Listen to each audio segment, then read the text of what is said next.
ანგარიშია პუტინი 1, ევროპა 0. თამაში ჯერ არ დასრულებულა. მოდით ყველაფერი გავაკეთოთ, რომ არ წავაგოთ. ასეთი მწვავე დებატები საქართველოს შესახებ ამ დარბაზს არ ახსოვს ულტრამემარჯვენე პრორუსი პარტიების გარდა არ დარჩენილა ევროდეპუტატი, რომელმაც უმაღლესი ტრიბუნიდან ბიძინა ივანიშვილის და მისი სპონსორი ანუ მაცოცხლებელი ბიზნესმენების დასანქცირება არ მოითხოვეს. პერსონალური სანქციები არის ერთადერთი გზა, რომელიც ივანიშვილს შეაჩერებს და ახალი არჩევნების ჩანიშვნას აიძულებს. ასეთია ევროპარლამენტარების პოზიცია.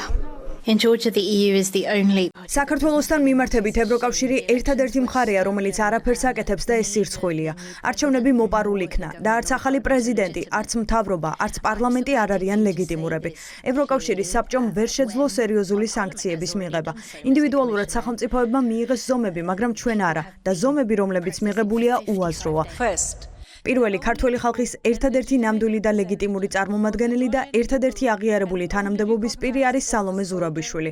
მეორე ქართული ოცნება და თვითგამოცხადებული ერთპარტიული პარლამენტი არ არის ლეგიტიმური ხელისუფლება. მოვუწოდებ ევროკავშირის ლიდერებს, წევრ სახელმწიფოებს და სხვა საერთაშორისო ორგანიზაციებს თავი შეიკავონ ყველა ქმედებისგან, რაც მოახდენს თვითდანიშნული ქართული ოცნების ხელისუფლების ლეგიტიმაციას. ევროპამ ამას უნდა უპასუხოს პასუხისმგებელი პირების, განსაკუთრებით ბიძინა ივანიშვილის წინააღმდეგ პერსონალური სანქციების დაწესებით. ერთადერთი გამოსავალი კრიზისიდან არის ახალი დამოუკიდებელი სამართლიანი არჩევნები ყოველგვარი დაყოვნების გარეშე. The only way out of this crisis is new, independent, fair elections.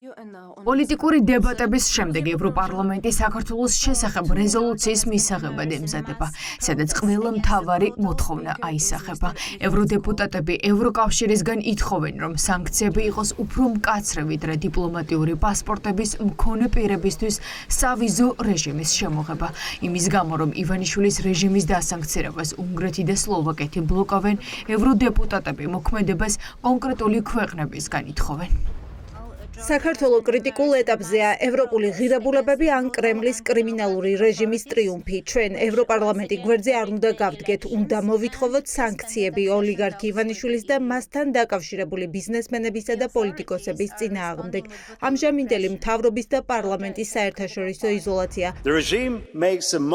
რეჟიმი აბუჩად იგდებს დემოკრატიას, მათი პროპაგანდა პირდაპირ კრემლის სახელმძღვანელოდან მოდის. ევროკავშირმა უნდა გააჩეროს საქართველოს გაწევრიანების პროცესი და სანქციები დაუწესოს მათ, ვინც ხელს უწყობს ამ რეპრესიებს. ქართველი ხალხი არ უნდა იქნას მათ წყალობაზე მიტოვებული, ვისაც ევროპოლი გზა ეზისხება. ევროკომისია რას ელოდებით, ასე მიმართა ჰოლანდიელმა დეპუტატმა ევროკავშირის ლიდერებს. ლანდშტატი მოუწოდებს ურსულა ფონ დერ ლეიენს, რომ რუსი ოლიგარქის წინააღმდეგ ფინანსური სანქციები ამოქმედოს და გაყინოს ყველა აქტივი, რომელსაც ბიძინა ივანიშვილი ევროკავშირის ტერიტორიაზე ფლობს. ერთადერთ ლეგიტიმურ პრეზიდენტად კი სალომე ზურაბიშვილი გამოაცხადა. Now how would you feel if that same union რას იგრძნობ თუ იგივე კავშირი რამდენიმე თვიანი დებატების შემდეგ გადაწყვეტს, რომ მხოლოდ შეიძლება ოდნავ გაურთულონ რეპრესიული რეჟიმის ჩინოვნიკებს თვითმფრინავით მგზავრობა. ევროკომისია რას ელოდებით? საქართველოს ჩვენი მხარდაჭერა სჭირდება. თბილისში გამგზავრება პრეზიდენტ ზურაბიშვილის მხარდაჭერა და მსურველთა კოალიციით რეალური სანქციების ამოქმედება. First of all, Ivanišvili. პირველ რიგში ივანიშვილი და ქართული ოცნების ოფიციალური პირები უნდა დასანქცირდნენ, მათ შორის აქტივების გაყინვით. მოქმედება გვჭირდება, საუბარი უნდა დავასრულოთ. მე ხალხის წინააღმდეგ ძალადობას მკაცრად ვგმობ. კომისიასა და საბჭოს ვთხოვ, რომ თავიანთი საქმე შეასრულონ. ურსულა ფონ დერ ლაიენის გუნდის წევრმა უმწვავესი დებატები იმ სისასტიკეზე საუბრით დაიწყო, რომელსაც ქართული ოცნება საკუთარი მოქალაქეების წინააღმდეგ იყენებს.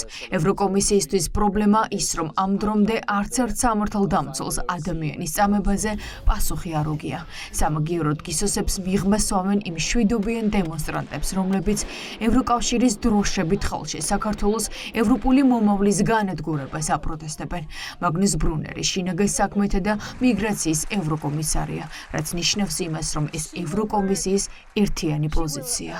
Many detainees ბევრი დაკავებული პატიმრობაში რჩება და სისხლის სამართლით გასამართლება ემუქრება, თუმცა დღემდე სამართალდამცავი ორგანოების არც ერთი წარმომადგენლის მიმართ ბრალდება წაყენებული არ არის პროტესტების ძალადობრივი დარბევების და დაკავებული დემონსტრანტების წამების სერიოზული ბრალდებების მიუხედავად, რაც საქართველოს ომბუდსმენმა გააშხერა. უსამართლო დაპატიმრებულები უნდა გაათავისუფლონ, ძალადობის აქტები უნდა გამოიძიოს და ანგარიშვალდებულება უნდა იყოს სამართალდამცავების, რომლებიც ჩართული იყვნენ ამ უკანონო ქმედებებში. Consequences for the law enforcement officials involved in these legal actions. თავდასხმა გიორგი გახარიაზე, თავდასხმა დამოუკიდებელ ჟურნალისტებზე და 300-მდე ნაწამები მშვიდობიანი დემონსტრანტი. ევროდეპუტატებს ეჭვი არ ეპარებათ, რომ რეპრესიები საკუთარი მოქალაქეების წინააღმდეგ პანიკის და შიშის მკაფიო ნიშანია. The party that calls itself პარტია, რომელიც საკუთარ თავს ქართულ ოცნებას ეძახის, თავისი ძალაუფლების სრულ ძალას იყენებს, რათა გაასამართლოს ჟურნალისტები, თავს დაესხას მშვიდობიან დემონსტრანტებს და ოპოზიციის წევრებს. ყოფილ პრემიერ-მინისტრ გიორგი გახარიასაც, რომელსაც სულ რამდენიმე დღის წინ სასტიკად დაესხნენ თავს.